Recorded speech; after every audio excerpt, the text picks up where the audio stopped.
I thought that part was super creepy, but yet super creative when they get to his lab and she's like, "I want a." This episode was so obvious the entire time. I think it's some of the best storytelling the MCU has personally done. Like his character growth, like his story arc is. Where in this case, the bad guy was actually not the bad guy, because Victor Timely, he's not the bad guy yet. They're not paying off any of the teases. They're not telling you the backstory of a lot of these characters that are necessary in both Star Wars and in Marvel. So I didn't really care about Victor Timely and Ravonna and Ms. Minutes because it seemed like every time they got somewhere, they lost it. And then they got somewhere else and then they lost it. So it's... Greetings, unsuspecting victims of the airwaves, and welcome to another episode of Black and White Reviews.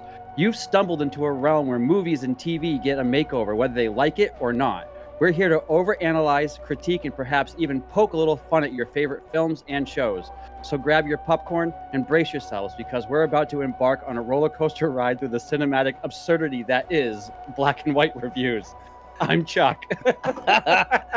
I'm Lee. I am Will. That was fantastic. That was completely from ChatGPT. You know what? That's like I'm pretty impressed because that's like on par with what I came up with last week. Well, I was going through it, and it's pretty much spot on for what I just said. Right. Well, I went through it. I said, so I gave it I even used the whole "Welcome to Broadcast Land." I said that, and I said, can you just add some satire? But then, and I tried like 16 different ways, and then I kept on like redoing. I said, can you make my intro to who I am last? So it gave me the intro to who I am, gave me the body, and then did the intro again. And I'm like, no, let's start over. And when you say let's start over, it actually goes, all right, we're going to start from afresh. What do you want? Blah, blah, blah, blah, blah. And it literally has a conversation with you. Oh, yeah. Absolutely. I did that in maybe 2 minutes. Yeah. It was fantastic. And I love it. I love it. Oh, boy. I also do I'm part of a B&I group, which is a business networking group where I meet once a week with them. We pass referrals for business back and forth. Apparently Ian's part of that group. He's in my group. Yeah. I thought it was all local. I didn't think it was that far away. So, and I represent the podcast at my chapter. Correct. And I said, can you give me my 60? I need to do a 60-second spiel every week. So I said, can you give me my spiel for 60 seconds? And it typed one up, and I'm like using it from now on. Like, this is fantastic. That's awesome. That's awesome. This is fantastic. So is next week going to be my turn to make up something ridiculous from ChatGPT? I guess so. All right. Sorry, I can't bring myself to rely on that yet. You don't like anything tech. You take the longest time to like. You don't like ChatGPT. You didn't like Wikipedia for decades. Are you serious? You don't like anything. I work with more tech than the two of you combined. No, and you that's don't. reality. No, you don't. Yes, I do. No, you don't. Work. My job, my career, yes. No, absolutely. You don't. No, you do not. Oh, okay. Oh, and what? Shipping in an airport, you do more? I'm not burning. I'm just saying, like, as far as a career goes. He's talking about in general. I'm talking about in general. I said as a career. You can't even get audio right on this podcast. Oh, I did. It's fine. Wow. You're the one who edits. Burn. Okay. You said you didn't like how yours sounded. Welcome to another episode of Monday Night. Are you ready? I'm sorry. I wrote the last one, and now we're relying on AI. All right, Skynet, come on in. No. Bring it on. No, it's how you use it. That's but it's funny. That's how they used it. That's how they use it in Genesis when they're like, okay, look, I'm so excited for it to be downloaded onto my iPad. You know, I hate to say this, Will, but you're making fun of Lee for taking so long to get into AI. This is coming from the guy who took a year to watch Dark Knight Rises because he was so skeptical about Heath Ledger. There's a big difference between me being weird about an actor and or weird about an AI. I fully embraced AI like the minute that thing went live. The night ChatGPT went live, I was all over it. I played with it for maybe a day and a half. Uh-huh. I love it. I believe it. I absolutely love it.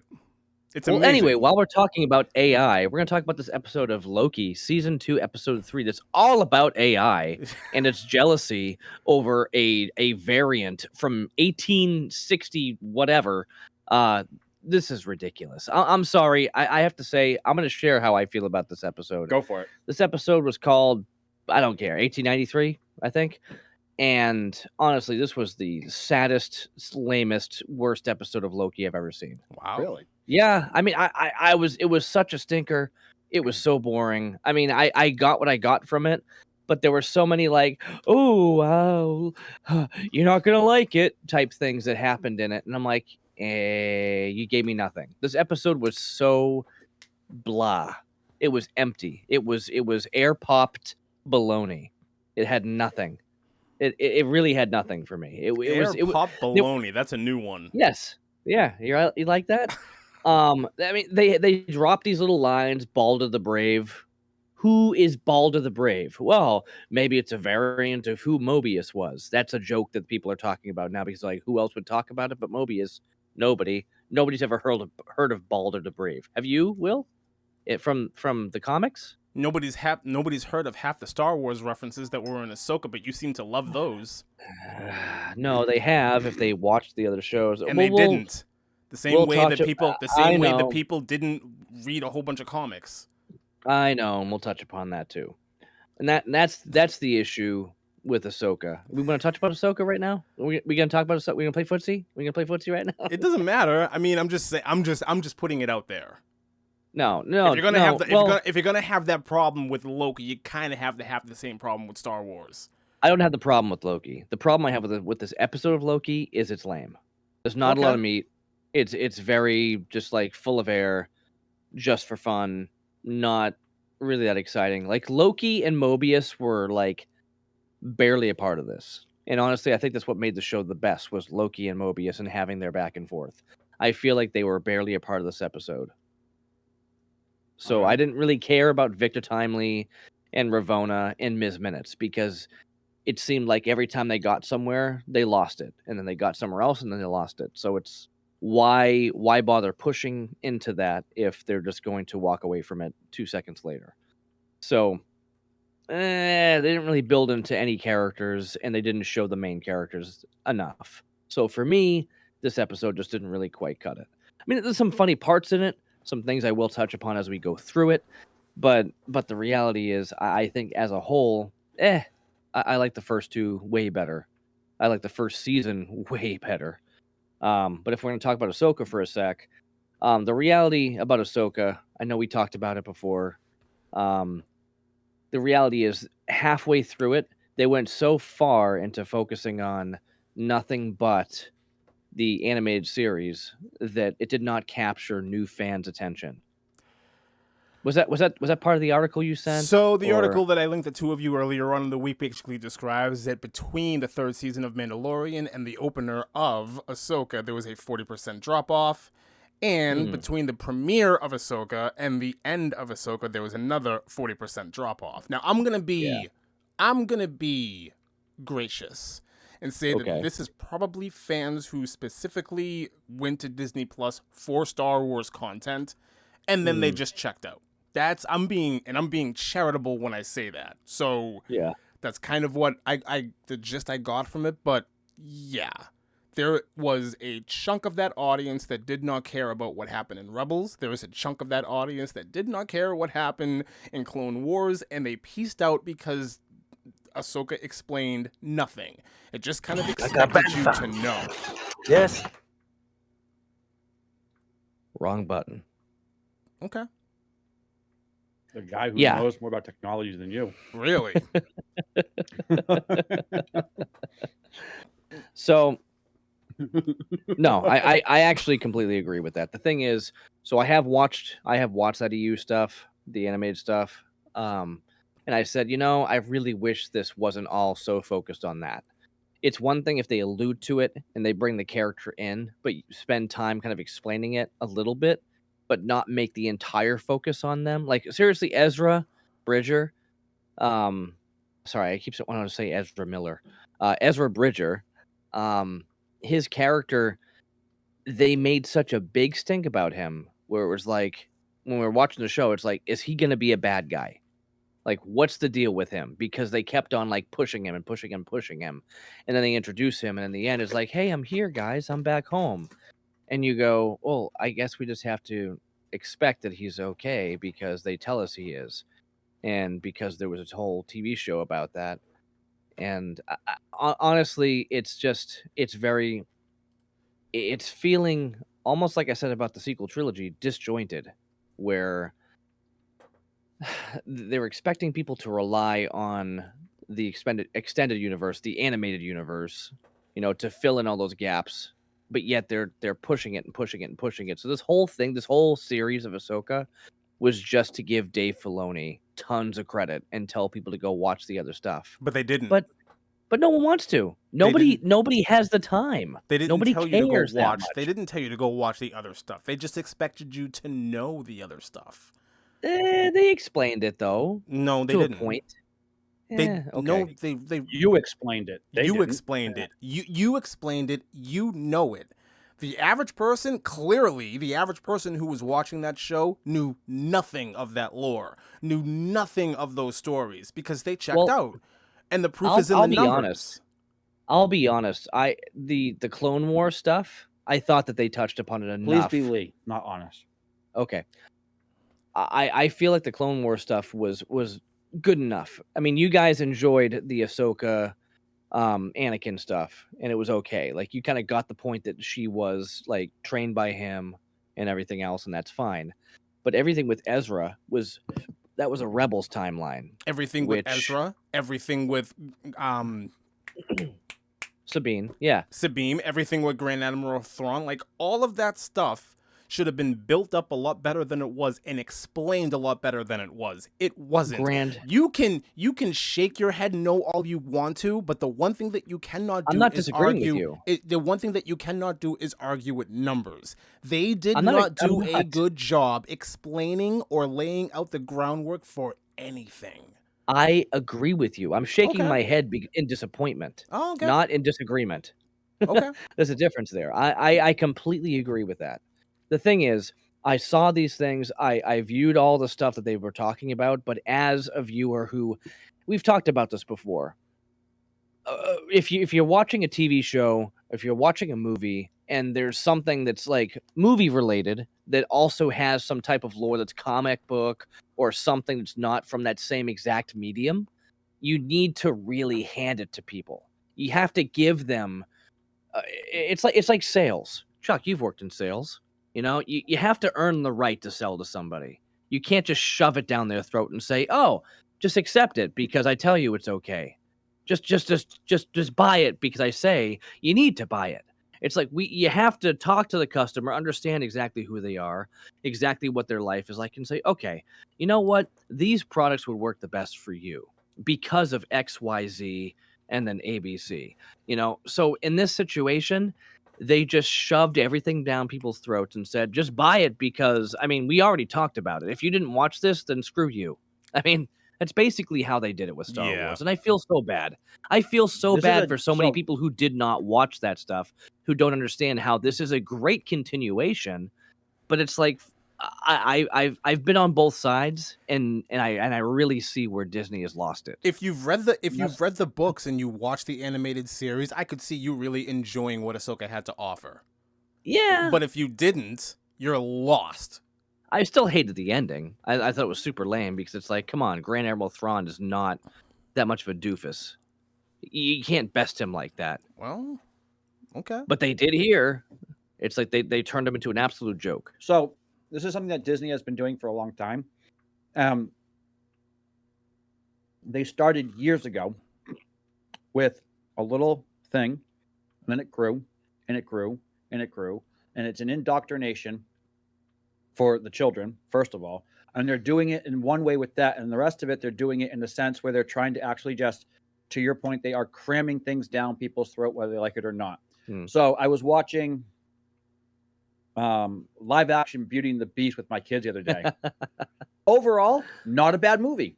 They did a really good job. They actually added to the story that made it fit more, and it made it more like okay, now it makes sense. Emma, what's her face in there? Emma Watson. Okay, she was Belle, not Emma Thompson. Who's Emma Thompson? She was Mrs. Potts. Emma Thompson and Emma Watson. Yeah, were both in that movie. Yeah, and I confused their names. That's messed up. Yeah, British people need more names. Well, at the very end of the movie, they make LeFleur. They make LeFleur gay. LeFou who? Gaston's sidekick. Oh, he's LeFou. Yeah. Oh, wasn't that Josh Gad? Yeah. Yeah. They make him gay at the end of the movie. Oh. With a little Josh look. Gay. With a little look. Oh. He looks at this guy. Oh. And they have a little look. And then as the movies progressed, He wants to go someplace warm with him. No. As the movies progressed in Disney, they started adding more and more. Then Lightyear came out, and a kids' animation movie. They gave a 5-minute monologue of the two women becoming married and having kids and doing this whole lesbian scene. And now they have a whole TV show called Strange Worlds, where the son comes out gay and no one cares. And they build on this whole thing, and they started really small and no one cared. And they did a little bit more and no one cared. They did a little bit more and a little bit more. And now with Marvel, with Star Wars, they gave a little bit of crap, and they added more. They added more, and they added more and more junk. And you got, so who's the fool? The one who leads or the one who follows? I mean, we've been following for how many years now since Endgame? I'm ready to just like cut off Disney Plus altogether. We've been following since Iron Man. I mean, that they hooked us on Iron Man. Iron Man was amazing. I'm saying us three together. Well, did we ever talk Endgame? No. Exactly. So then, well, there's no point to talk Endgame. I know, because we all knew we were going to gush about it the entire time because it was such a good movie. But Disney just keeps giving out crap after crap after crap after crap after crap. Yeah, but Disney's always giving out crap. This has never been like the place to go for quality content ever. No, but it was back in the 90s. Back in the 90s, the animation was decent. Pixar animation was great. They did have some good movies. Pixar and Disney were two completely separate departments. They were separate entities. They were not the same thing at all. So like they were, but then Toy Disney Story, bought Pixar. you cannot like lump Toy Story in with Disney. Not the first one. No, but what I'm saying is like in the 90s, like the original Aladdin, the original Beauty and the Beast, the original Lion King. Loved those movies. Loved the Little Mermaid. Was great when I was a kid. Can't stand the remake. First movie in theaters. For you? Yeah. Really? Yeah, Little Mermaid. Yeah. 1988? 89. Yeah. Yeah. Wow. We were driving home a few days ago. Yesterday.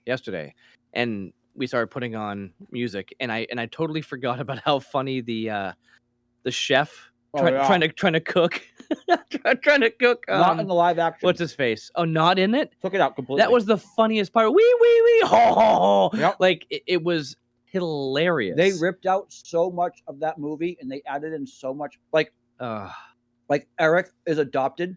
Yeah. He's the only it's all Jamaican, right? It's all Jamaican. Yeah. There's a city that does a Wasn't town. it in Denmark? Wasn't that Little Mermaid? It was like Swedish or Danish. Yeah. Okay.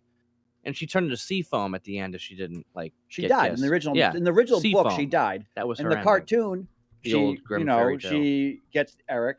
Mm-hmm. This one, she gets Eric, but she is also borderline. I don't know. She is Hispanic, living on the shores of a Jamaican island, attracted to a white guy, which is fine. But who's adopted by the Jamaican mom? It's Scuttle is Aquafina, not Aquafina, Aqua. Like he's non-binary in the movie. They gave him his own song called Scuttlebutt. Like it's horrible. What does any of this have to do with Ahsoka? I don't know. I think you're talking about Disney. I'm talking about Disney and how they just little bit by little bit just keep skewing things and giving us crap. Same with Ahsoka. They're getting Star with the Wars. times, and the thing is, the times are everything is just junk that Disney is putting out these days, and it's all junk. It's all junk. Again, what does that have to do with Ahsoka? Because Ahsoka is junk. Did you just want? I mean, if you just want like a segment where you can rant about like a social political issue, just say so, and we'll do that. I'll gladly do that with you. But like, I'm just asking, like this went from Ahsoka lost 40% of its viewers to Disney is junk because. I'm saying no. I'm tying it all in because Ahsoka lost. Let's call it 60% of its views because 40 and 40. That's 80. I was still being charitable. I mean, I think a lot of that had to do with the Mandalorian ended, and people just wanted to focus on the Mandalorian, so they left. But that's all, folks. So they left, and then between the premiere of Ahsoka and the end of Ahsoka, that was another throw. I'm being very charitable with these. Right, but it's not. But what I'm saying is, right, and because they left after Mandalorian, before Ahsoka was even coming out, and then another 40% left at the end of Ahsoka. By the end of Ahsoka, that's Disney. Yeah, Disney, which is why I my rant about Disney. But that's Disney. That's Disney. In my opinion, that's Disney expecting you to know certain things about lore within Star Wars more than anything else. Oh, our fans will know this. Our fans will know this from this book. Our fans will know this from this animated series that was out 10 years ago. And the answer to those things are no, they won't. And the hope is this. The hope is this, that they're going to go back and watch that stuff to fill in the gaps. That was their hope, but it didn't happen. I don't think that's going to happen. Well, I don't think that's going to happen I will tell you, 40% of the people who watch this will now go back and watch that stuff.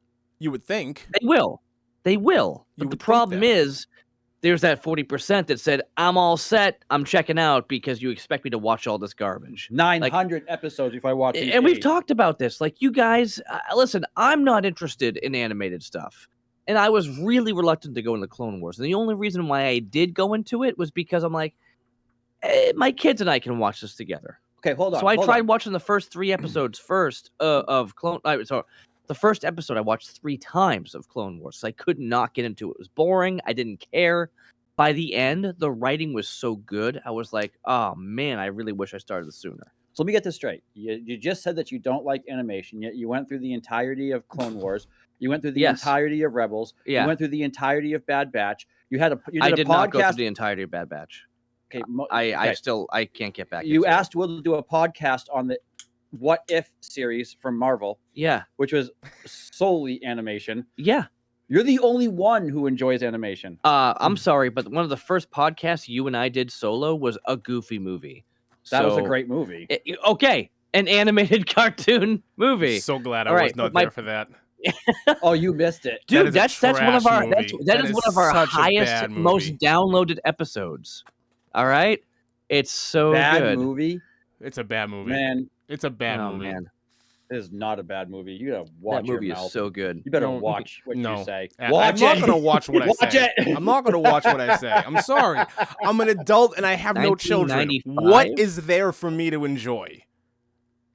That was out when I was a kid. That's why I enjoy it. And it's like not liking Lion King. I didn't like Lion King either.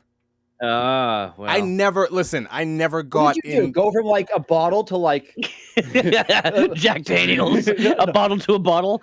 First movie in the theater. So Sleepy Hollow. So Reservoir Dogs. Reservoir Dogs.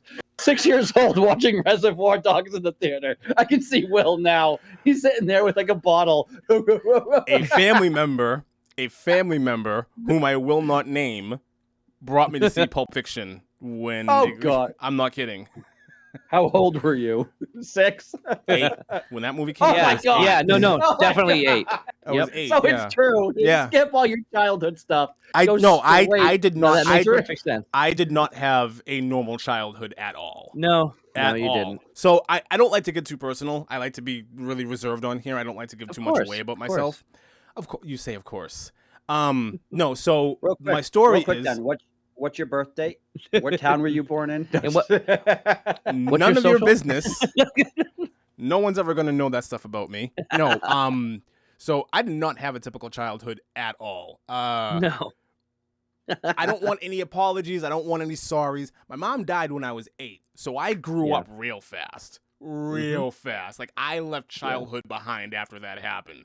I was immediately thrusted into this world where it's you gotta grow up, you gotta be an adult, you gotta be strong, you gotta be this, that, and everything else. So I literally went from a bottle and being cradled to in a basement with a hammer in my hand, almost chopping off my fingers.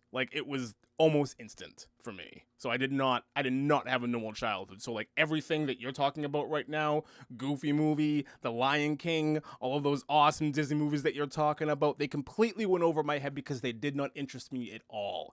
I viewed it all as all incredibly childish, and I did not care. I did not. Yeah, care. that's why when I hung out with Will when we were like 8 and 9, we watched Beavis and Butthead Do America and Yes. Batman Returns. Yes. So you went from like Saturday morning cartoons to like. Well, listen, when I Tarantino. first met when I first I went from met Saturday Will, morning cartoons to Quentin Tarantino. That's exactly when Will what and I first met, he was the evil Green Ranger, like attacking us in the recess yard, and then Where? at the yard, the recess yard. yeah, the recess yard. They're in the yard at recess, and apparently I choked him. Force choke. No, I guess straight up choked, because then the principal like grabbed me by my neck and threw me up against the wall. I don't know what it was. It got messed up. I think I found it. I recently found it actually in in like a journal I wrote like in 2nd grade. I said we were playing Catch William, and then Mrs. Webb came and grabbed me. You remember Mrs. Webb? just dropping all kinds of names. Oh yeah, That's yeah, what yeah. I just said. I want to be private about my life. You're just dropping all kinds of names. And then the guy with the turtle head, because he had like spots on his head, took me and threw me up against the wall and freaked out. Yeah. Anyway, that Will's was like, can you please? That's just like Lee. Can you not talk about season 3? Well, guess what happens in season 3 of Titans? Can you not talk about my childhood? Well, my childhood. I didn't say any first names or drop any addresses. But everybody who heard that we went to the same elementary school thought that we were really smart because of the name of the school. That's it. So here we are talking about Disney and baloney and Filoni and everything else to talk about season 2, episode 3 of Loki. So you did not like it. Will, did you like it? I loved it. I thought this episode was awesome. I love the introduction of Victor Timely. I love the turn of Miss Minutes. I thought that was amazing. I love that she's like a jealous AI. Yes, it was. I thought it was awesome. Not surprised. Of course you're not. You're never surprised because you know everything. You're the guy. You know it all. You're the know-it-all of this trio here. This episode was so obvious the entire time. Really? I'm not trying to take away from yours. I'm just saying, like, it's funny that you didn't see all of this coming. We all knew that Ravonna and He Who Remains, or whatever this Kang, had a thing, and the whole thing with Miss Minutes. So at the end of the day, you're mad because there were no surprises. Yes. I want this to surprise me. I want to be excited. I want to know. I want to say what's going to happen in the next episode. And I did not know what was going to happen, but between like the last episode of season 1 to the first episode of season 2, and then from 2 to 3, and then from 1 to 2, but then from 2 to 3, I'm kind of like, meh. Like nothing was exciting here because nothing was unexpected. What? Okay. Did you find something unexpected pop up in this episode? Miss Minutes. Yeah, Miss Minutes wanting to be in a relationship with Victor Timely is absolutely like, okay, I did not see that coming. You didn't expect an AI designed by a dude who has been given total freedom to do whatever she wants? We didn't know that. We didn't know that.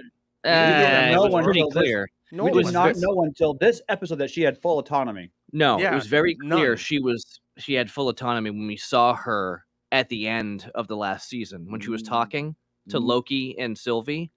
Fine, do whatever you want then. Like in her, like not just responding as a robot. It was very clear that she was her own sentient being with full, I whatever. never picked that up. Oh, it was obvious right off the bat. Well, I'm glad it was obvious to you. It was not obvious to me, and apparently it wasn't obvious to Chuck either. So, I would like to continue. It happens all the time. Where? It is trope. Where? What? When? Where? Yeah. When something created is obsessed with the creator. When does it happen all the time? Splice. Where? When? Splice? You ever see Splice? No. Oh. Never even heard of Splice. Really? Yeah. Usually, I'm surprised. I'm sorry, but usually the movies that we watch, the sentient being that's created wants to take out the creator so it can have its own life. Well, we kind of saw this thing Like Ex Machina. there was like a love iRobot. knife thing going on here. If you don't love me, then I'm going to take over. I'm still type on thing. the I'm still on the it's tropey. It happens all the time. It is. When? Where? It's either Name you're one. with me or you're out. I just told you one. Splice. Yeah. Okay. If you want a specific, that's one specific that comes to my mind right now. Okay. I will guarantee you 3 days from now I'll be like, there's like 7 more I could have named. But right now I'm thinking Splice. Okay. Splice was a very weird one, very much like Ex Machina. They create somebody like a being, and it, kind of does its own thing eventually over time. Anyway, Being Go ahead, Will. No. I'll say my part when you're done. No, I'll say my part when you're done. Go ahead. I completely disagree with everything that Lee's saying right now. I thought this episode was fantastic. I thought this episode was fantastic. Why?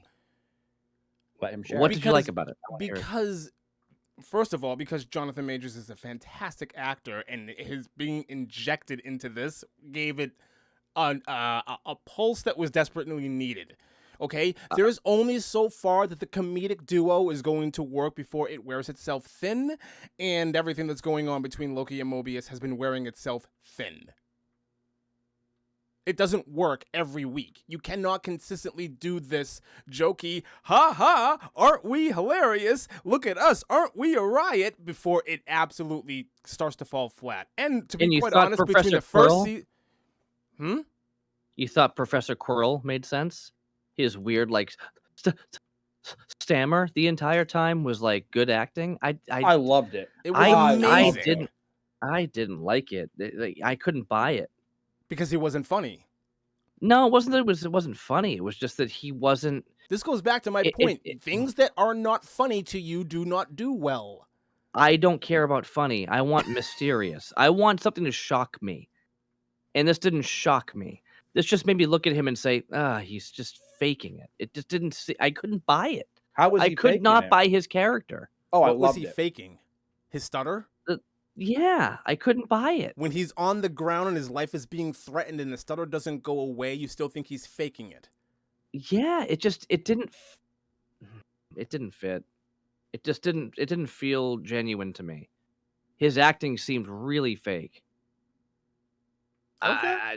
That's just me. I'm not saying it sucked. I'm not saying it was horrible, but for some reason I just didn't buy it.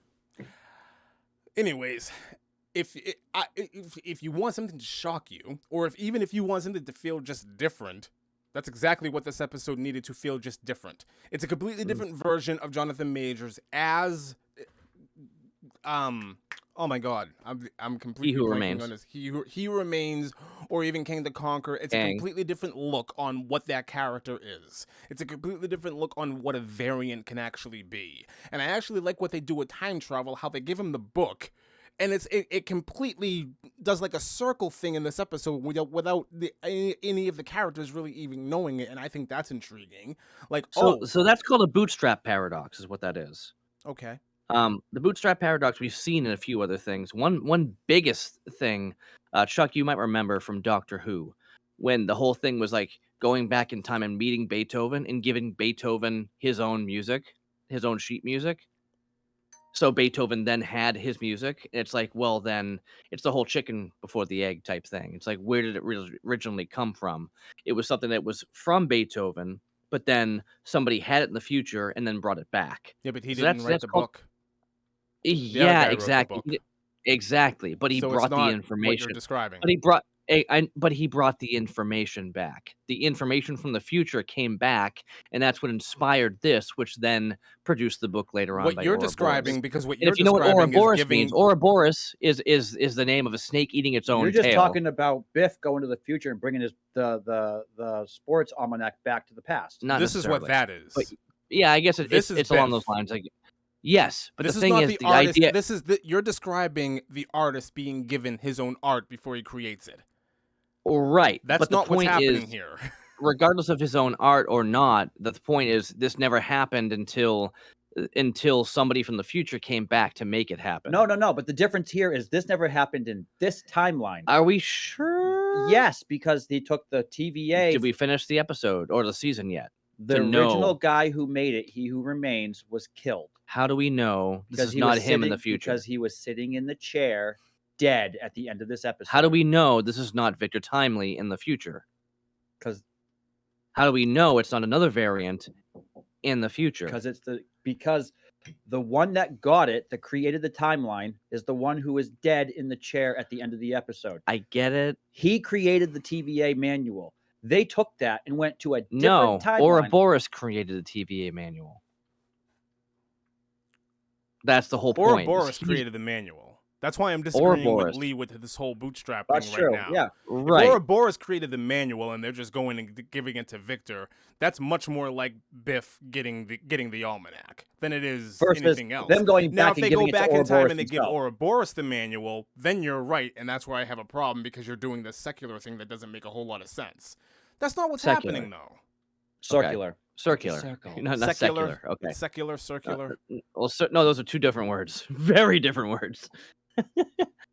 But no, it's part of what's going on here. We're seeing this circular thing. We've been talking about this since the first episode, where time is circular, not linear. No, but this wasn't circular. Yeah, in a sense it is, because the only reason why Victor Timely knows anything is because they went back in time and gave him a book. And then 25 years later, he has this information and he used it to create his own dreams and his own ideas, which will eventually potentially help the Loom in the future. But then again, still, why is Sylvie there trying to go through the elevator and find Loki? Because she's trying to kill the variant. He was there. There you are. She was actually excited to see him at that point. No, she wanted to kill the variant. She was going after Victor Timely. No, I'm talking about in the future, in the elevator. We don't know when who he goes in the future. She was in the elevator. We don't know that. We don't know. We saw her. When? She opened up the elevator. In the first, she goes, right there you are. That's the end. Okay. Right before you got pruned. Yeah. Okay. But we don't know. We haven't circled back to that. But who pruned him? That's the question still. They're going to bring us back to that. They're going to bring us back to that at some point. Of course. Because it's circular. This right here, though, is a parallel timeline. It's not the same timeline. Yeah. So they're talking, so they're making, in this show, they're doing linear timeline and circular timeline in the same show, which is making us all go, no. They're making it very relevant. They only did circular timeline in that one episode when Loki was going through his past and future. Outside of that, they haven't done it since because they can't. They haven't done it since. And you're acting as if they are, and they're not. They're going perpendicular. I'm just saying that usually in a show or a story, you pick one or the other. Let me finish. Don't pick both. They did that because Loki was the only one who he was like they picked both in Endgame. They had 3 different versions of time travel going on in Endgame. Yeah, but then but then don't wave it off. The bald one, was like, what I say makes sense. And we all go, oh, yeah, sense, as we eat our pudding and just enjoy it.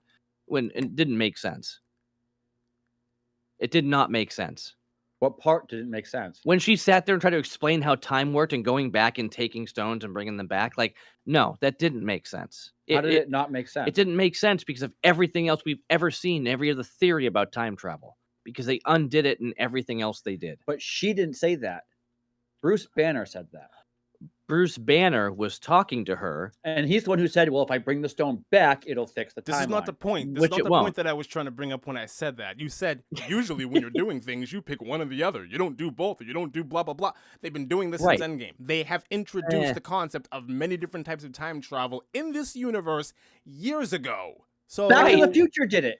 I know, and that's why those movies are flawed. The first movie and the second movie don't make sense together. But Back to the Future did a circular and it did a parallel. Because when he comes back in the end of the first movie, he's not back to his regular timeline. No, he went to a skewed timeline. Yeah. But that's what, they're 100 years, 100 and something years to our past right now. 79 or something? 1893. 1860, yeah. 1893. So they're 130 years past us, behind us, right? In a different timeline. Mm-hmm. He is called a variant. Yes. Not He Who Remains. He is a variant. He's a variant of that.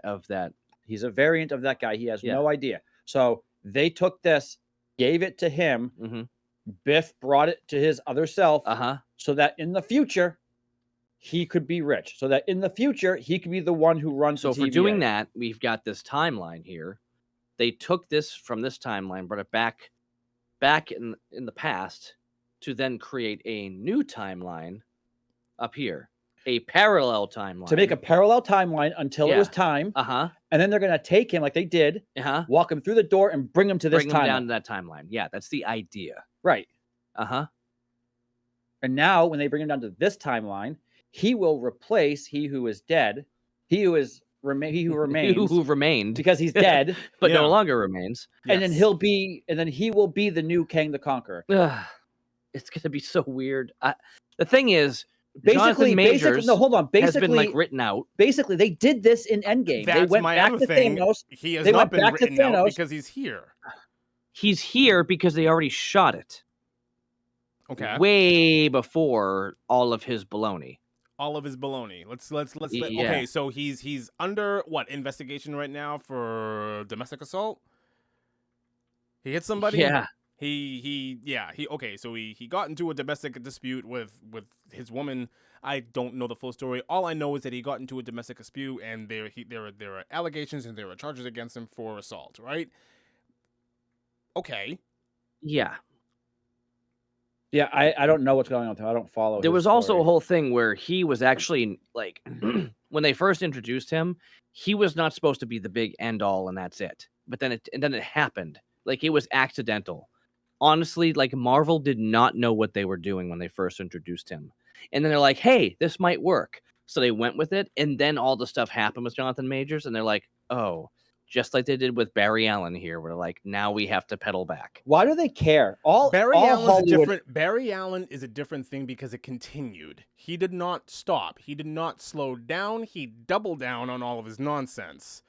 For the most part, Jonathan Majors seems to be the person who is actually going through the court cases and getting everything sorted out. So I don't understand why they would care. And I love how he just like, here's this thing and I'm going to walk away.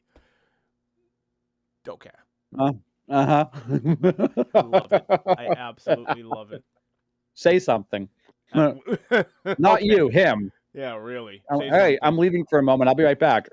Thanks for letting us know. Hang on a second.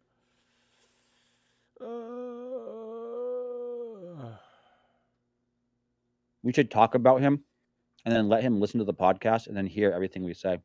Right. All right. Blah, blah, blah, blah. Responded to a 911 call. The 30-year-old, blah, blah, blah, blah. Ex-girlfriend. Domestic dispute. Majors was from how long ago? Scene on suspicion of strangulation, assault, and harassment. Eesh. All right. So that's one thing. And then after that, Entertainment 360, low companies, Deadline reported, have been dropped from the Man in the Basement. So there is nothing that I am reading that says he has been dropped by the MCU. If I were to guess, they are probably waiting for the legalities and everything to calm down with him before they officially write him off. If the MCU were going to write him out, they would have done it. They would have gone back. They would have reshot. They would have fixed things. This episode would not exist. They would have absolutely gone back and they would have done reshoots and everything else and they would have figured out a way out of this mess. Especially when you have the perfect ending to his character in the first season where it's like, well, he's gone. They could have just reverted back to that and done something completely different with this.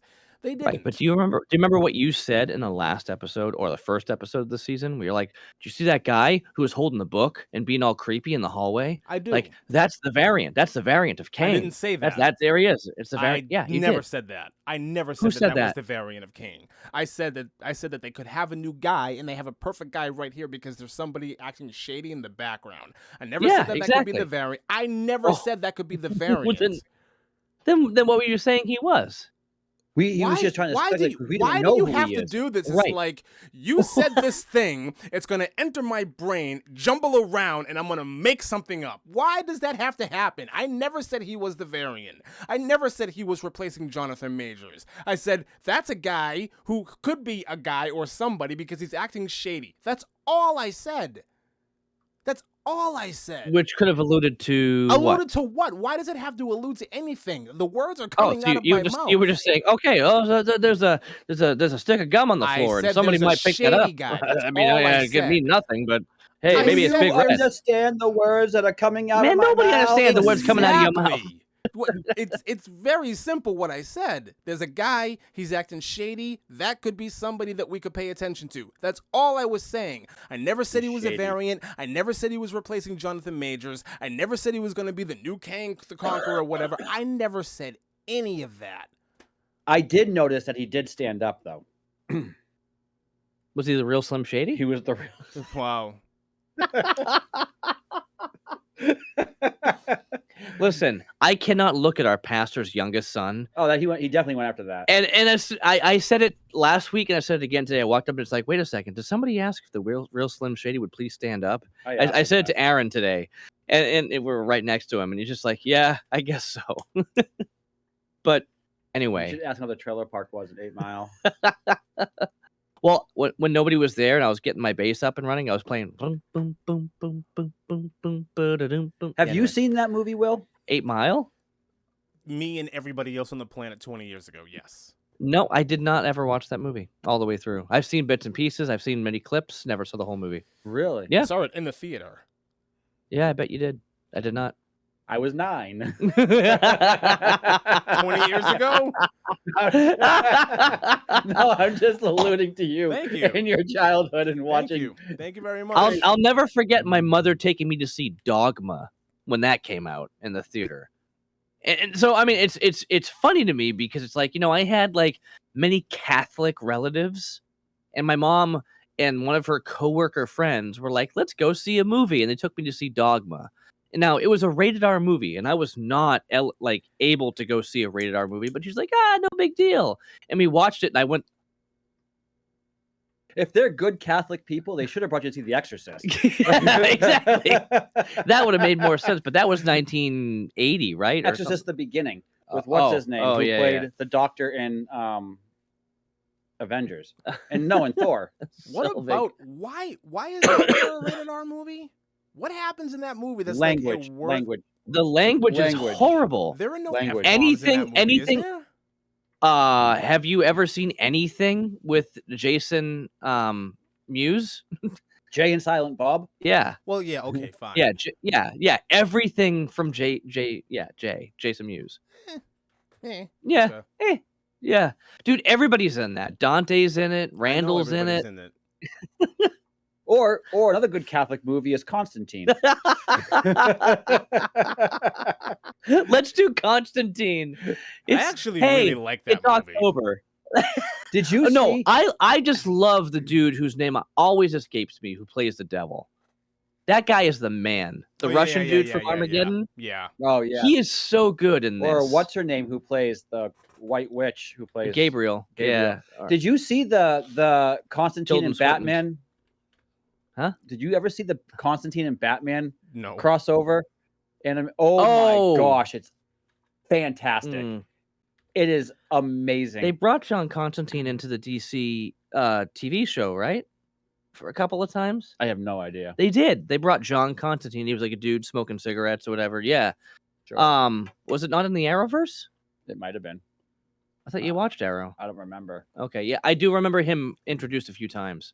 It must have been in that. Anyway, so continue with why you like this, because I still haven't shared my thoughts on this. I think for the most part I'm done. I like the episode. I thought it was fantastic. I don't really have any complaints. I thought everything that happened with Miss Minutes was amazing. I love her motivations. And I'm sorry if you saw it coming, Lee. Congratulations. I didn't. I love that she's an AI that is jealous and wants to be a real person and wants to be like in a relationship with Victor Timely. I think it's hilarious. I thought that part was super creepy, but yet super creative when they get to his lab and she's like, I want a, and then she like forms to the face of the mannequin. She's like, I want a real body. I was like, whoa, it was real creepy. Yeah. But it was really well done. I will say, out of the 3 so far, this is my favorite episode. Same. Ditto.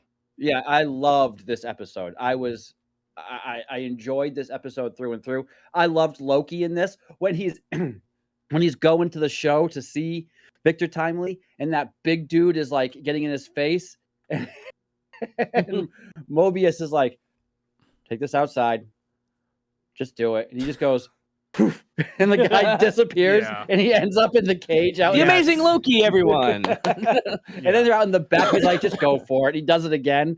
I thought that was fantastic. I thought overall, I loved the fact that it was cat and mouse the entire time, but done in a really good way. Like they did it in a poor way in Boba Fett, where they just did that kitchen scene with Tom and Jerry. Literal cat and mouse. Yes. That was horrible. Literal Tom and Jerry. But this right here was done. They get to one point, Mobius and Loki end up there, and then all of a sudden they evade them, and then they get there, they evade them. They get there, and it was really, really well done. It made the scene in Jumper actually it was like a well done where they're jumping through, and that was awful. This was this was done well.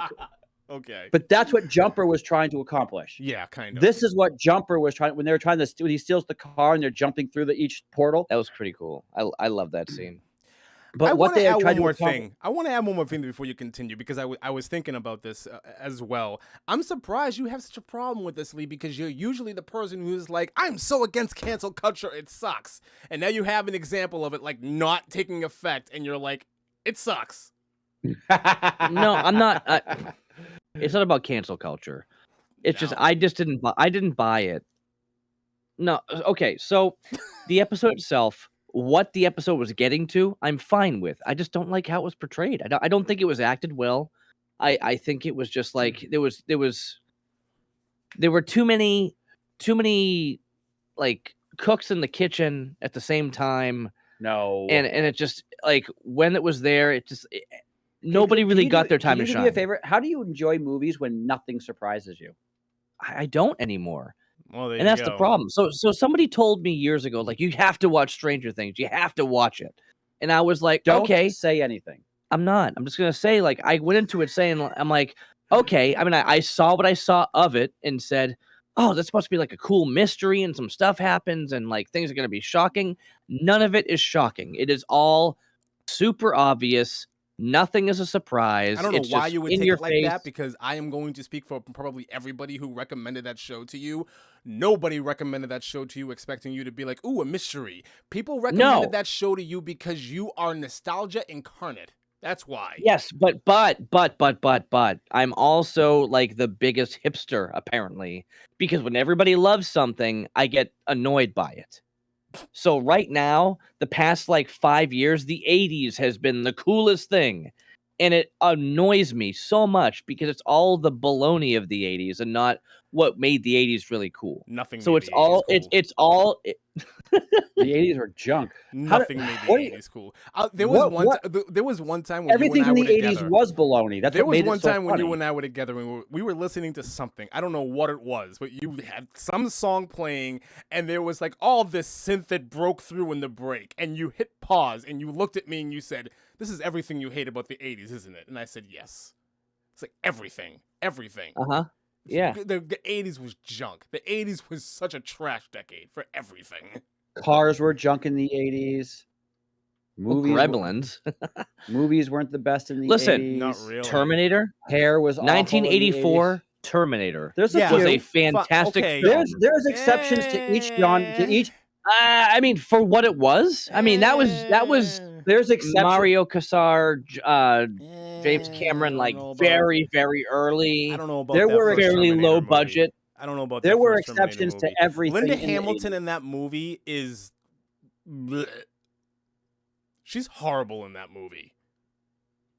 Let's be honest about that. Linda Hamilton in that movie is god-awful. And then her later on, Smokey Jane. Well, that's is- different. is- That's completely different. That's completely different. That's the 90s. And then in Dark Fate, there's no effing way that I'm calling you Carl. Like, okay, but no, I'm just saying, like, there were some things in the 80s that were really awesome. But the only thing that people bring out now is the ridiculousness. And I'm like, yeah, there was ridiculousness, but there was also some really great stuff that did come out of it. So I have a that question is for you. totally ignored. Okay. Hairspray. Leg warmers. Everything was Yeah, ridiculous. irrelevant to what I'm swatch. talking about. The swatch. Big hair, The big swatch. hair, Yep. horrible cars, Loud colors. loud colors, which were fed into the 90s. No, pastels were the 90s. No, neon 80s, Yeah. pastel 90s. Yeah. Neons bled into the mid 90s. It became Hanging pastels. with really. Mr. Cooper. No, I don't Are you remember. kidding me? Hanging I with Mr. Cooper. I don't remember anybody walking around with bright yellow pants in the 90s. No. Not at all. No. Hanging, It was that pastel are you and kidding me? pastel Did you blue and see pink. Will Smith when he was playing in Men in Black in the first, when he was running around with those bright yellow pants? What are you talking That about? wasn't neon, though. That wasn't like wasn't radioactive. neon. It wasn't Saved neon. by the Bell through the entire 90s had Pastel. Pastel. neon. Pastel. They weren't Pastel. pastel. Pastel. No. Yes. Late 90s, yes. Early 90s because the neon. No, late 90s was not that at all. To me, Late 90s, all I think of is Seth Green and Can't Hardly Wait. That was late 90s. was that Yo, really? Kareem, what's up? Was that really late 90s? That was Yeah. like 98. Oh, Can't Yeah. hardly wait. Yeah, that What was. about That movie is so good. nothing good. Nothing like 1998. tangibly good. Oh my Was it god! 98? Can't Hardly Wait? Yeah, I knew it. Nothing tangibly good that was man-made came out of came out of the 80s. There were exceptions. There was a few cars that were decent. What There else was- was not The man-made? DeLorean. The DeLorean came out of the DeLorean. 80s. It was horrible. Talk about cocaine. Ugh. You didn't know about that? Didn't No, you like we to all know create- about that. No, I'm talking We about all Chuck, know like- Oh yeah, about when that. they were We all know about smuggling- John They were DeLorean. smuggling it in the tires. I was talking about John DeLorean, who was like John a massive DeLorean. cokehead. Yeah, Who and he tanked was his smuggling company because of his coke problem. Yeah, right, and he was smuggling it into the country by Was he putting really? cocaine in the tires. in Yeah, the he was tires. putting it in the tires. I didn't know about that. I just knew that he had a Yeah, massive... that's the whole scandal. No, I thought the scandal was just like he had a massive coke problem. That's what his tanked his Well- company was. He was like skimming off the top and going Well, out no, of Colombia. it was so big. It was so bad because he was importing the cars, and he was smuggling all the crack in in the tires that were attached to Cocaine. the rim. Not crack. Cocaine. It was all Cocaine, whatever. And they were in like the seat cushions. Like it was bad. It was really It was bad. That was like bad. that was really bad. All right. Well, let's touch upon a couple of really specific points in this I episode. want to talk Okay, more hold on about. I first. want to talk more about why Chuck liked the episode. Okay. I first want to know what out of the 80s was good. Da, da, da, da, da, da, da, da, da, da, da. Nothing. Master of Okay. Puppets was a great album. I said there were exceptions here and there. Okay, you just asked me what? I gave you one. One. All you can think of is one. Great. Moving Empire on. Strikes Back. That's another. Boba Fett. Empire Strikes Before Back. he came back. Empire Strikes Back was filmed in the 70s and released in the 80s. I don't it's not- care. It's a I don't product of the care. 70s. 80, 83. Those are the... It was a product Two of the great 70s, movies. and it just happened to be released in the 80s. Okay, Back to the Future. By itself, standalone, great film. Great film. Sure. Once they I got know into the other neither. stuff... Listen, I'm gonna Anyway. bring it up. I know neither one of you enjoy this kind of thing anymore, but I'll say it. I don't Prince? think either one of you would disagree with me. No, horror movies. Horror movies in the '80s were That awesome. I will give. Friday the 13th, Nightmare on Elm Street, those were Yes. all Yeah, fantastic. Friday the 13th was Halloween. 1980, I believe. Halloween was 78, I believe. Was it? Yeah, really? but they went through the 80s. I think the Yeah, first but- one. Yeah. Was it really? Nightmare on Elm Were Street you was shocked when the original 1984. killer of Friday the 13th, Freddy, Frady was the mother. was the? Oh were wow, you yeah, shocked? when that- 1978. No, I knew it. Yeah, 78. Yeah, good call. Yeah. Then the Trust me, I knew my horror movies for a really long Then the time. 90s came and Freddy versus Jason came and just killed the horror. No, that was Horrible. 2000. That was 2001, I think, when Freddy vs. Jason came out. Really? Yes, that was way later. Yeah. So it was 1996. Sorry, Jason X. Jason X. We don't talk about Jason X. Okay. No, 1996. Jason I think X. they did. Jason X was 2001. Exactly. Was it Freddy versus really? Jason was after that. Freddy vs. Jason was 03. 03. Oh my Yeah. god! It feels like it. Yeah, but Jason Goes to Hell, I believe, was 96, and that's when New Line finally came into the picture and took over that franchise. Because originally, the Friday the 13th movies were done by Paramount. Jason, Or at least most of them were. Jason Goes to Hell was 93? No, not 93. Jason Goes to Hell, the final Friday, 1990. The final Friday, 1993. But Really? It wasn't the final Yes. Friday though. Wow. What was Okay, what and was that's the when new- they first brought in the Necronomicon and Freddy's Mask. And it took until 2003 for them to finally do a Freddy versus Jason. Now there's a comic Freddy's series. Mask or Freddy's Hand? Freddy's Hand, rather. Yeah, sorry. But Freddy's Hand. when was New Freddy's Nightmare? Hand came and grabbed Yes. Jason's mask. When New was Nightmare was 90s. New Nightmare's 96. New Nightmare was 94. 94. Wow, we Okay. are all off with. I mean, we're close though. I mean, the thing is, we're close by you get 2 it. years. You get it. But the reality is, yeah. no. Wes Craven's New Nightmare is a fantastic film. It's an awesome movie. And there's fantastic. a fan film called Dylan's Nightmare, which actually has the actor who played Dylan, who's been in a bunch of movies, Kindergarten Cop, Mercury Rising, like name a few. And it's all about him being a new actor. His mom, Heather Langenkamp, is in a mental institution because of the happenings of 94's New Nightmare. And he starts getting these calls in these dreams of Freddy coming back again. And it's very quick. It's maybe like half an hour long. And it seems like it's more of like this is a could have been if we went further with it, but they didn't. It was a independent, low budget, startup thing. But I mean, I love the Freddy movies. I grew up. I guess I grew up on the Freddy movies. That was my go-to. He had the back in the day. the one-liners.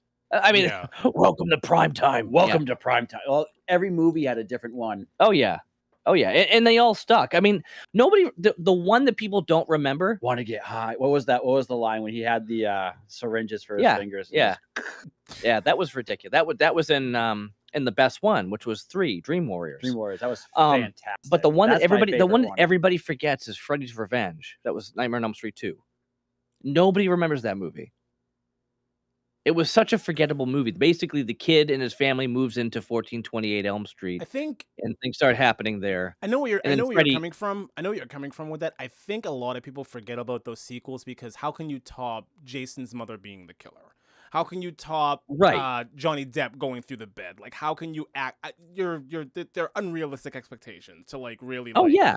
So, But what stunk about that though is like you went from having the first one and then you had the second one and everybody forgot about the second one, but then remembered the third, the fourth, the fifth, the sixth, and the Yeah. seventh. I mean, Was I'll say this: the like, first one was the one where Heather was going for the faucet, and the faucet like turned into this claws, right? In the sink. no, I don't she know, was in you the guys are better tub. about this than I am. No, she was in the I have tub, no and the idea. hand came up. It was actually Out a of the dude. out of the thing. The tub. I remember the tub. Yeah, the tub, the bed. No, when the she was at wall. the sink.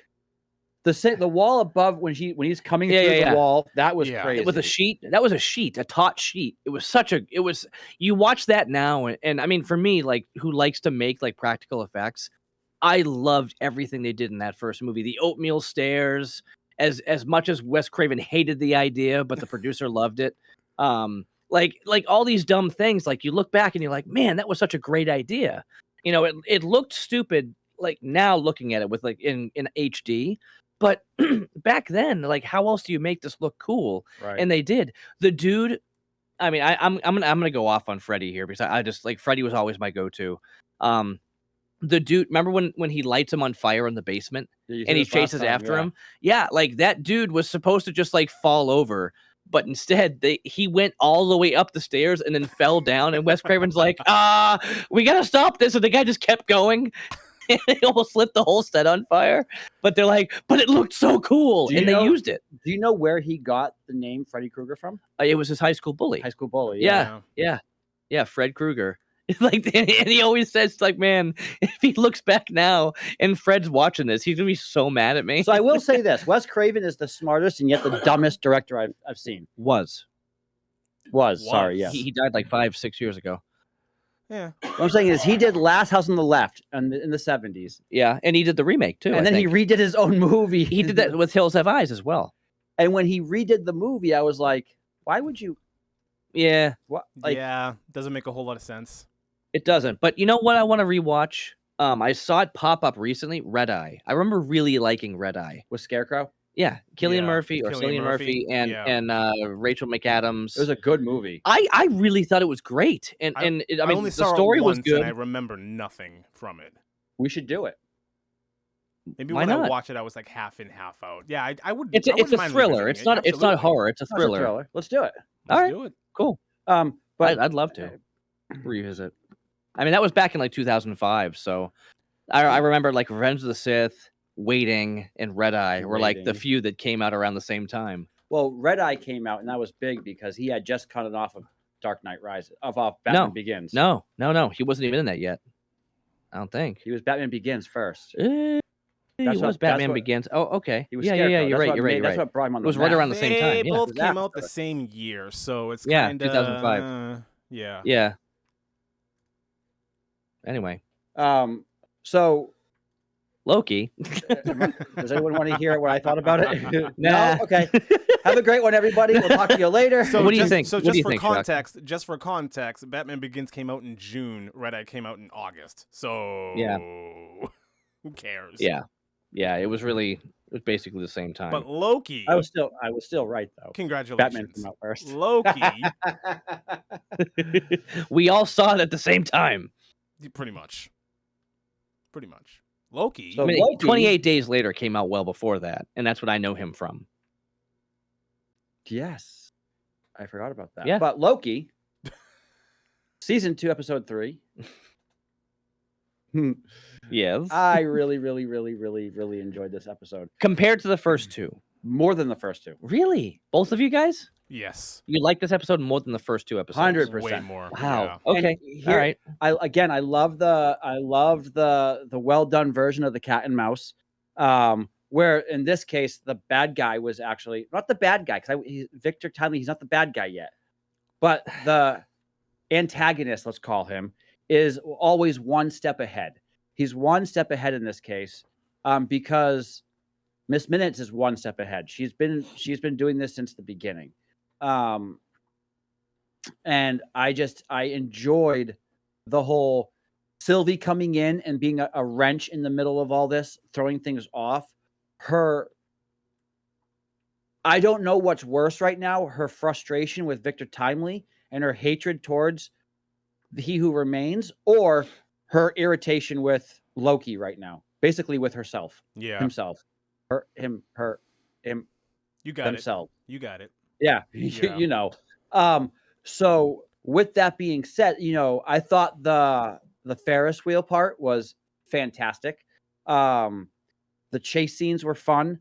The one part I didn't get is when Victor Timely and Miss Minutes and what's her name come out of the place and they go around the house and they're leaving the house after he shows, because he invents the recliner with the refrigerator in Yeah. it and the heated seats. Why is that not a thing? Why is that not a real thing? Like It is a real recliner- thing. It is. It's just. It it's is a real I thing. mean, I mean, like a recliner with a heated cushion and a fridge underneath that you can that seems so cool. I want one. It is a real thing. It is. Really? It's a real. They make them. Yeah, they do. Really? It's stupid. That's what's so cool about it. Why is it stupid? Yeah. Why is it stupid? Because why would you want the fridge to be underneath you? It seems like you have to lean kind of far for that. Because She goes. you reach She goes, down to your oh, left. that's so practical. I'm just like, no, practical would be like right here. It's a chair. It's a chair. It's a- Put it's it a in the chair. armrest, not under the butt. Yeah, but there's no room on the armrest for you. It's Oh, like- there They could do- be. They do that now. They do where the armrests actually open up to the Exactly, sides. And now. They have them, That's Now. yes. but it had to start somewhere. Yeah. True. Yes. And they didn't have the big cushy armrests then. He took a regular chair and he made. I thought it think was it's genius. really cool.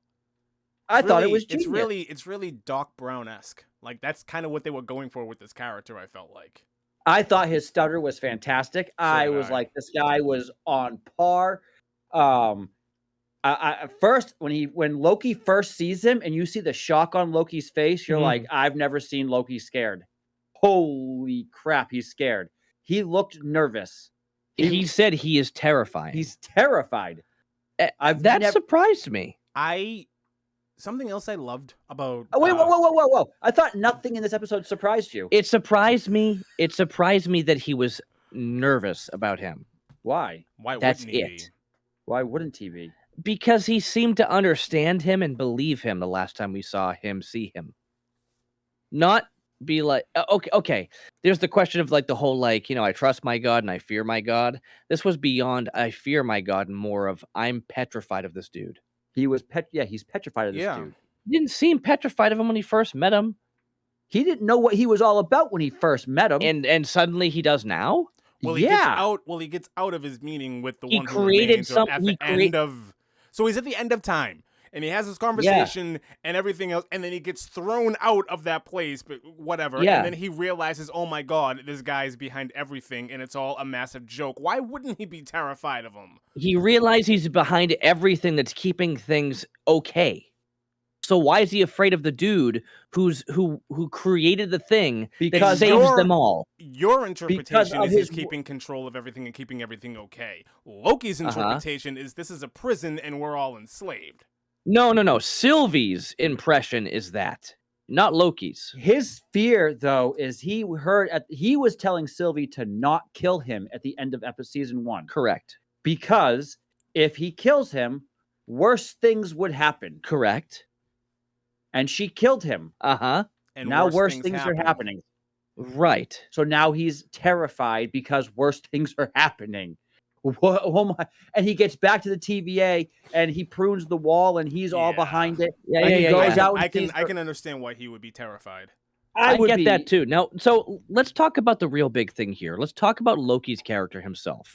Am I able to still go through why you can. it? You can't. I feel like we need to talk about the real thing, but yes. What's the real thing? Loki himself. His character has changed dramatically since the Battle of New York to here. Of course. Not like a little bit. Yeah, no. A lot. But he's been through a lot to get him here, though. I feel like there was a big jump. No. Suddenly. 2 seasons? I feel like because even by the end of Endgame, or right before by Infinity War, I'm not he disagreeing. But he had that change throughout the entire MCU too. The first episode, they had the major change where he starts reflecting upon himself and why he did it for control. Because he knew he. There's blah blah also blah. A lot of him, there's also a lot of him in the first season where he is trying his old tricks and shenanigans that he slowly kind of drops because. But then you see something in the last episode in season 2, episode 2, where he's recognizing in Mobius like, hey, are you okay? Like, hey, that's not you. Like, you lost control there. You want to talk? Like, he's like genuinely concerned for his friend. Yeah, which is not who he was before. But I know he's being like a real dude. But what they're doing is they're showing you the transition from New York. I know to the final where he finally. I know. I'm not saying I disagree with it. I'm just asking you guys, how do you feel about his character going from a literal villain, which he was, and then he became like kind of an anti-hero. He was a villain. He was a villain. He was a Thor. He was Thor, a comedian. he was a comedic relief villain. He was not to be taken seriously. He wasn't. He was the villain in an entire movie. Not comedic relief villain. Later on, he was because he was like, "Do I trust him? I don't know." He wasn't the villain in Avengers. I don't understand how anybody watches that Avengers movie and takes Loki seriously. He is a thorn in the side at best. He's nothing. And he's not even the. And it took an entire team. And of it's people, not even. It's not even just like him. It's him and like at the will of Thanos, who's like, "Here's this army. Go do X." Like, ooh, no. There's the big question. The reason why he did it, which we found out in the last episode, is only because he wanted to get back at his brother and his father. Not for any other reason. Not because of Thanos, but just because he was annoyed. Okay. That's it. They totally undermined the entire reason for why he did what he did in Avengers. And made it not about Thanos at all, but about his own selfishness and pride. That was always the reason. Well, it was a combination of both. It was a combination of both, but here it was primarily that. We didn't know the whole thing about Thanos, and they were just beginning to build on Thanos at that point. I get it. I'm just saying. Okay, I'm not trying to argue. I'm not saying I think it's dumb. I know it always sounds like I am. I'm just doing that because it's how I have conversation. I like his But character growth. do you guys like how his character went from starting off as being introduced as a villain to being introduced as like, wow, he knows how to make things happen and he's like the good guy, like actually the good guy here. I like it. Will? I think it's fantastic. I think it's some of the best storytelling the MCU has personally done. Like his character I growth, agree. his character growth, like his story arc is top tier in my opinion. It's not taking someone like, it's like when they did when Disney did Maleficent And they try to make her and they made what is humanistic. evil good. Yeah. That I don't like. Very different. What taking this- the anti-hero and making them the hero. Yeah, Loki was never evil. He was just mad. He was just selfish. Yeah. He was just mad. But he was Right. never evil. Thanos was the evil one behind the whole thing. So if Disney makes a Hitler movie and makes Hitler on ice and makes it all like fun and happy, we're all just going to accept it. No. Again, I'm not being a jerk about it. I'm just saying, like, if That's they way found different. a way to do it, How is Loki and Hitler at all comparable? That would be like taking Thanos and making him the good guy. Yeah. well, I mean, No. they tried to make it seem like his reasoning for it made sense. It's about villain's- resources. Every villain's reason Every makes villain's sense. reason made sense in the past 15 years. Before it was they're evil and they're selfish. Every villain's Later story on, has it made became- sense, for all time. Really? What, you want to go back to Yes. Wizard of Oz where it's just like the witch is evil and that's it? Well, she was, right? Yeah. She was just evil. She was okay. just No, evil. she wasn't. She Yeah. wasn't just evil. She was mad at her sister. Well, but still, she was just evil. She was just evil. There was no That's the there was point. no ambiguity there. Yeah, She was just evil. nowadays. The bad guy. Let's think about this. Let's go back. Let's go back 60 years when the bad guy wanted to start, entering into World War II because the Russians wanted their bodily fluids. I mean, there was a reason then, too. I mean, it was a stupid reason, but it was a reason. That is insanity. That is not a reason. We're way off base. Okay, so now if you're mentally ill, you're evil. Okay, we got it. He Yeah. was evil in that movie. Well, nowadays, if someone's mentally ill, we just have to accept that and be like, oh, I'm so sorry. He's mentally ill. You still are our friendly. But but here we are. I'm asking this not to argue, but more just to be like, what do you guys think about We've this? answered the question 4 times now. I know. We but thought for it's but- fantastic. Okay, good. Did you want anything else? No. Okay. I just wanted to bring it up. Why do you keep asking then? I just wanted to explain my reasoning for the question because I think a lot of times we get lost in, do we hate this? Do we like this? Now, what do we feel about the entirety of this character that is the titular character of the show? Do we believe that it's something that they're going astray, or they're going in a good direction, or they're backpedaling? Because a lot of people would look at this and say they're taking a character and they're nerfing him. I'm not saying that I feel that way, but a lot of people who saw him as like an interesting villain but character, they did. But they're not. In this case, they're actually not doing that because when he's introduced in Thor, right? to when Thanos snaps his neck in Infinity War, Mhm. No resurrections. no resurrections. If you- that was Endgame. If Hold you on. watch, When- if you watch, I just want to say one thing to add on to what you're saying. If you watch the first Avengers movie and you walk away from that thinking that Loki was the villain, you were not. Paying No. attention. After he gets slammed around by Hulk, you're like, yeah, he was the comic relief at that point. I'm not because he talking was about so that. I'm easily talking taken about down. in that first Avengers movie. If you Uh-huh. honestly walked away from that thinking that he was the villain, you were not paying attention to that movie. You were not paying attention to that character. No, we knew that was all leading up to Thanos. Sure. Yes, we get that. I'm We not even get talking that. about Thanos. I'm talking about Loki. Loki was Mhm. never the villain. Even in that movie, he was not the villain. He there was no the way- villain. No, he wasn't. There was In no that movie? way that anybody could watch that movie and take Loki as the villain seriously.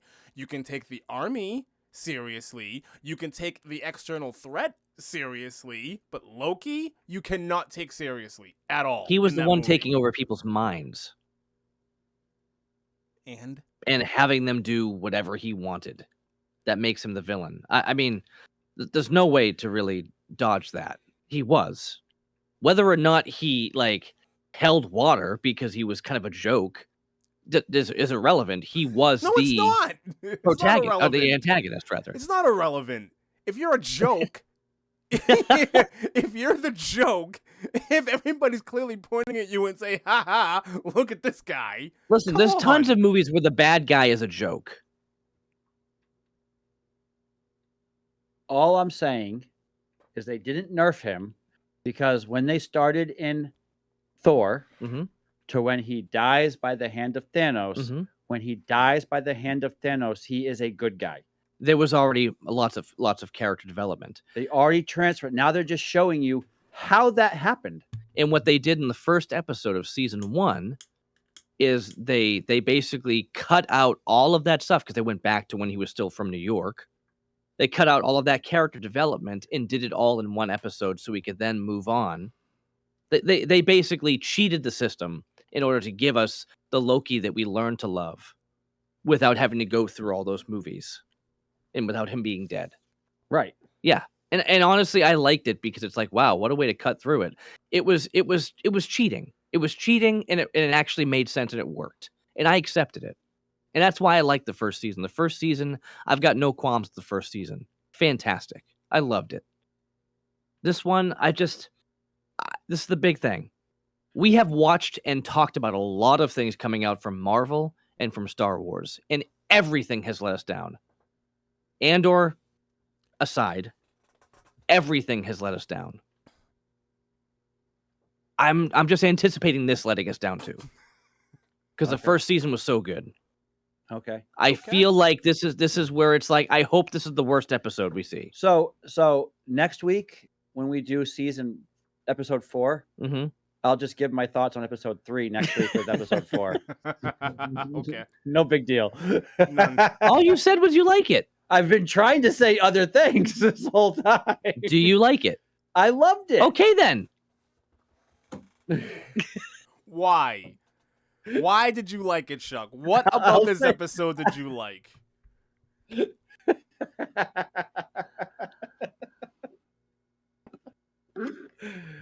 I love even the last episode. I love that Mobius is letting Loki kind of be Loki in his own way. Like he's still using his powers. There was a time there where you forgot, like, that Loki had powers. That he had powers. Yeah. And now you're like, oh, that's right. That last episode was sick. When he was going after X5. Yes. Yes. But even in this one, when at first I'm sitting there going, this guy is huge. He's gonna take out Loki, and I'm like, oh wait a minute, no, Loki's he's a god. Like, he's like, I'm so sorry, sir. I meant no offense. Loki's just gonna take this. It was fantastic. It was fantastic. You stepped on my shoe. This guy has no idea what he's getting himself into. The part I don't get is even after Loki does that, when he still chases him. Why? You get bested like that. You don't chase. You walk away. Bye-bye. He chases him to the Ferris wheel. He chases him to the house. Why? Wait. Who chases him? The big dude. The big dude gets thrown into a cage. And then he breaks out. Oh, I didn't see that part. And he's the one who chases him to the Ferris wheel. I thought they were chasing after Victor. Yeah, that's what I thought too. No, I don't. He never got out. The dude was in a cage, and that was the last you saw of him. And then they chased him, and Victor got him, tricked him onto the Ferris wheel. He got off, and then went to a different cart. He got trapped. No. The guy who got bested by Victor, the one who paid $1,000, was chasing Victor. The one who got into a fight with Loki. Oh, that's right, two different guys. Two totally different people. Like a massive dude thrown into a cage, and that's the end of him. Like it goes literally nowhere. That's why I got confused. I was like, why is this guy continuing to chase? Totally different dude. That guy had no beard at all. Like it didn't even look like him. I don't remember this at all. I don't know. I'm drawing blanks. What when Loki first goes into the building? I just thought that Loki poofed the guy into the cage and that was it. That was the end of him. That was it. That's it. Yeah. Okay. I was crossing the characters for some reason. Yeah, very different characters. I could understand what you would. Yeah, that's why I thought that was irrelevant, and that's why I was saying like I felt like Loki and Mobius had nothing to do with this episode. Well, they didn't, because that whole thing was all about Victor. But it's all about Victor Timely. Exactly, but that whole thing where he poofed the guy meant nothing and went nowhere. He threw him into a cage. End game. That's it. It was funny. Yeah, that was the purpose of it. It was meant to. It was just to make sure that they still existed in the show. No, it was. Yep. No. Okay. It was because it was funny. He's like, I thought it was when he leaves. He's like, at first you're like, where did he go? At first like I thought he set them outside, and then afterwards I'm like, did he just like totally just like kill the guy? And he's nothing left but his little green little green globule on the ground. I wasn't expecting the whole thing to what's her name when she fell asleep and they put her in the lifeboat. That was cool. I like the way they shot that. I did not expect that. I like that whole build up too. I love that Victor Timely is a character that actually inspires convictions. As soon as she said partnership, he was like, whoop, taking my hand away. It was awesome. And then Miss Minute starts smiling. She's like, I can use this. And you could see her in the background too. Her eyes and the way that her eyes were. I watched her eyes the entire time. So did I. The entire time, both viewings. I was like, let's just see how she responds. Because she was watching, and then she was watching him, then her, then him, then her. And I was like, monitoring everything. She's gonna do something. But then when she passed out, right? Who passed out? Yeah, she fell asleep. She fell asleep. Yeah. And then woke up falling in a boat. And I'm like, I wasn't expecting that. No. Another thing you didn't expect in this episode. Oh. That's two things. But it didn't go anywhere. It was I did expect Miss Minutes to be jealous and find a way to get her out of it. I'm talking about it big picture, nothing I didn't expect. Big picture. I wasn't expecting Miss Minutes to be that tyrannical in this episode. I episode. was expecting it right off the bat. The last time we saw her communicating at the that last episode of season 1, I knew that she was up to a lot more, and it was her and He Who Remains against the world. I knew that right off the bat. So when she came back into it, it was very clear. I'm glad that we're talking about this. Hang on, I'm glad that we're talking about this because I want to see if I can show you because this is the thumbnail that I made for this week's episode. That's awesome. Yep. He looks a lot like what's his name? Family what's the TV show? Why am I blanking on his name? No idea. Steve Harvey? Steve Harvey. Because he has a mustache with the hair. He reminds me of Steve Harvey with hair. Well, with hair. He's bald. Mustache. Steve Harvey's been bald for 20 years. No, he had hair when he had the show. That's why I said Steve Harvey. Yeah, that was 20 years ago. I made it. Yeah. No, he looks like hair. Well, oh, geez, what's his name? Frederick Douglass. That's what he looks like with that hair.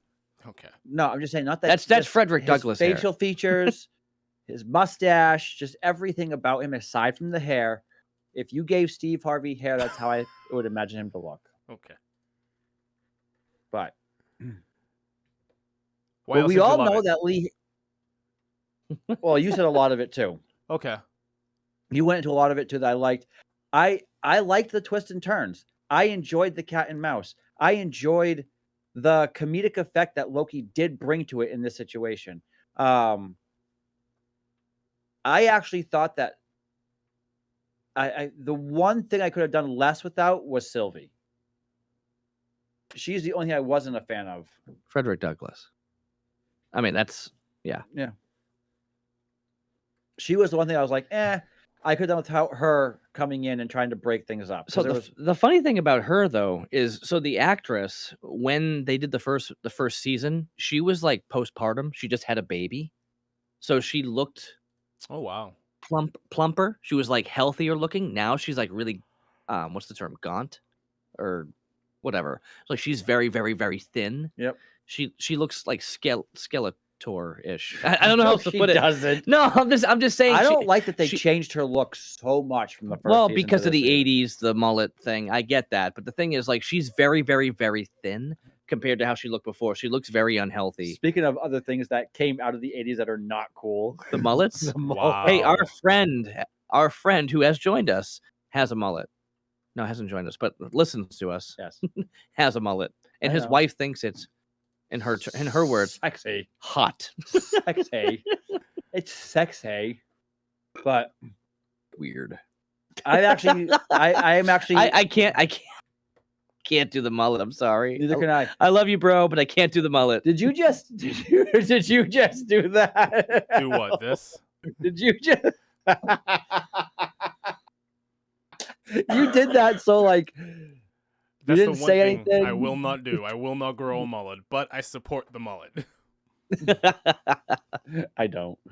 Joe Dirt was one of those things that just. That's Dirte. Joe Dirte. Joe Business in the Dirte. front, party in the back. Absolutely. Let's do it. Let's do it. Let's go. Let's go. All right. Well, I'm good with this episode and what Lee thought about it. Oh my god! I just don't want to be disappointed again. No one's telling you. Hey, listen, I am going to be the last person in the world to like deter you from your thoughts right now, because I've been trying to move this thing away from Disney for, at this point, a year or more, and I'm glad that all three of us are finally starting to like get on board with this. Wait! All three of us? Hang on. I've been on board with you for this for like a year now. Hang on. Fine. If you couldn't notice, I was directing this towards Lee. I just didn't want to single him out. Clearly was. Okay. Clearly was. Okay. Come on. I'm trying to be nice. Okay. But the thing is, we all liked the first season of Loki. Yeah. So were we not going to talk about this? No, we were going to see it regardless. It's the direction that all of these shows have taken. So, and I agree with you 100%. We have all been disappointed. We are all left wanting way more than what we're actually getting. They're not paying off any of the teases. They're not telling you the backstory of a lot of these characters that are necessary in both Star Wars and in Marvel. They're not doing any of that. They're just... I feel like at this point, Disney, and I'm not at the extent of either one of you two are when it comes to a lot of Disney, but I will say that they're dangling the string. They've already got their hooks in all of their fans, and they're just dangling the string and leaving it out there and saying, well, they'll bite. We don't have to try all that hard. We already have them. Well, I think that the hard thing is, outside of Ms. Marvel, which we knew was going to be baloney, like we went into it knowing it was a teeny bopper, like goofy show. Secret Invasion looked good in the trailer. Ahsoka looked good in the trailer. Yeah. You know, Loki looked good in the trailer. The thing is, like, they seem promising, and we've gone into it, and they were like, "Oh, why did we do this?" I'm like, "Well, we did it because the trailer looked good." You can make a lot of things look good in a trailer. That does not mean it's going to translate. But we still wanted to do it. I figured it out. You're right. The first 23 movies of Marvel, is the blue crystal meth of movies. And now we are all so addicted. You're probably right. You're probably right. But then there were the Chili Pea episodes, which were like, you know, the Incredible Hulk, Thor: The Dark World. The thing about it is there is viable competition out there. We are going to do Penguin from HBO. Well, Chuck and I are at least on board with that. We're gonna do that. Yes. We're gonna start trucking Stranger Things. There are other things that you know, networks like HBO and like Netflix. DC has been doing fantastic with the new direction that they're heading into. So there is competition out there. So even if the three of us decide, hey, aside from a couple of things that Disney does, we're done, there are other things out there for us to talk about, which is fantastic. I think that's a really good thing. So I will not be mad. Thinking of where we started, I mean, this whole thing started with movies. Yes. Will, you and I started this whole thing with movies. There was no Mandalorian didn't exist. It was just like we did movies, and then Star Wars was putting out movies, so we touched upon those. I know. But we mostly talked about movies that we saw in the past, and then we, you know, whatever. Nothing about anything new. But then we started getting into more current stuff when the first season of The Mandalorian came out. And that's when we started, you know, doing more of the official podcast, going onto Spotify and whatnot, and not being just like straight YouTube, and that's that. So we have evolved quite a bit. But the reality is, like, we kind of got stuck in this, well, whatever Disney puts out, we have to do it because it's where we started. But it's just, well, we have picked and chosen in the past year. Well, we are coming into a new season literally. Mm-hmm. And, you know, there's going to be an entire month of movies that we could just go after and just, you know, the Hallmark Channel Shush. during the Christmas episode. You can watch 16 of the exact same movie just done in what different ways. it is a hard no from me. Big time. Hard This no. is not But I going was to become a Christmas. I do not want to do Christmas anything. I want to do one Christmas movie, Violent Yes, you do. Night. Violent Night. You need to watch Violent Night. I'll do one. I'll do one. Violent Night is No, we're doing Die Hard 2 this year. Oh and yeah, Die Hard that's 2. right. That's right. That's our Christmas movie for the year. No, we gotta do both. doing We Die gotta do Hard. Violent Night and we gotta do Die Hard 2. You don't do Okay. Santa's sleigh? But I'm telling you, the fact I'll that my do 'em. wife last year I told my wife, I was like, yeah, I want to go watch. I said, do you want to go see a movie? She's like, sure. I said, let's go see the new Avatar. Because I'm like, she'll like it. I haven't even seen it yet, to be honest with you. I've never seen the new Avatar movie. Yeah, it's okay. I don't care. It's 3.5 good. hours of. I watched it on the plane down to Florida or California. You want to talk about 3.5 hours? I watched Killers of the Flower Moon. Okay. It's a long, boring movie. I've never heard of it. It is it's a new Scorsese film. Oh, okay. Scorsese. Yes, with oh my God, DiCaprio and De Niro. Oh yeah, you're right. Oh, my favorite actor. It is, and I don't know if it's because it's Scorsese, but it's easily De Niro's best film since Casino. Coincidentally, Scorsese. So I'm just saying there has to be something there. It was 3.5 hours. Didn't feel like 3.5 hours. Did not lose me once. The movie was actually If a movie does it really well, good. like even in Dark Knight Rises, when that was out, that was a long movie. It doesn't lose you. There's a couple of parts where it almost loses you, and you're like, but not fully. The ending loses you. But to go back though, just to kind of bring it up, when she suggested Violent Night, I'm like, this is a rated R movie called. Your wife suggested it? Oh yeah. She's like, let's go see Violent Night, and I'm like, are you sure? She's like, so I showed her the preview, and she's like, yeah, let's do it. And I was like, this is a slasher. This is like so. It was not a slasher. It was an action film. It was not a slasher film. Okay, he brings out Thor's hammer. Not a slasher film. He even calls it. Yeah, not a slasher film. Well, no. Thor's not a slasher. So what about that means slasher? Well, it's a gruesome. I say that it's a gruesome. It is an action, bloody. It's a bloody action movie. Over the top. It's fantastic. It's fantastic. Well, let's just say this: David Harbour is Santa, and John Leguizamo is the bad guy. Yes, I was just about to ask that is all you need to know. I was just about to ask you, how did you like David Harbour in that movie? Oh, he's amazing. He was amazing. He was perfect. And John, I can't even pronounce his last name. Leguizamo. Leguizamo was fantastic as the bad guy. Yeah, they were both really good. It was I'm just fantastic. saying, if you like him, you're really gonna like Stranger Things because he's the main character. Like, he's a main character. Yes, he's a main character. Really? And all throughout all 4 seasons of the show so far, and he's fantastic. He's great in We Bear Bears. So yeah, you need to watch. I'll watch. We'll have to actually do the recording in November so we can release it in December. Yeah, and then we'll have our diet. Well, I think we're tapped out here. Yeah. Unless you're not done with how you felt about this episode. No, I loved Sorry, it. Chuck, I loved it. Tried. No, it's okay. We're doing one more tonight anyways, and I got a lot to say about that one too. Oh, good. So, Good. If I have an opportunity. Yeah, because it's fresh for you. Yeah.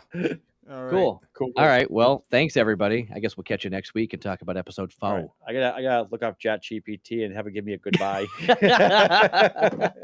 Bye everyone. See ya. Hey everybody, Lee from Black and White Reviews here. Just wanted to take a moment to thank you for tuning in, checking out our conversation. If you like this discussion and you want to hear more about this specific subject or other things, check us out on our podcasting sites, whether it's Spotify, Apple Music, or Google Podcasts. We're up on pretty much all of them. So yeah, thanks again for popping by, and be sure to like and subscribe. Thanks.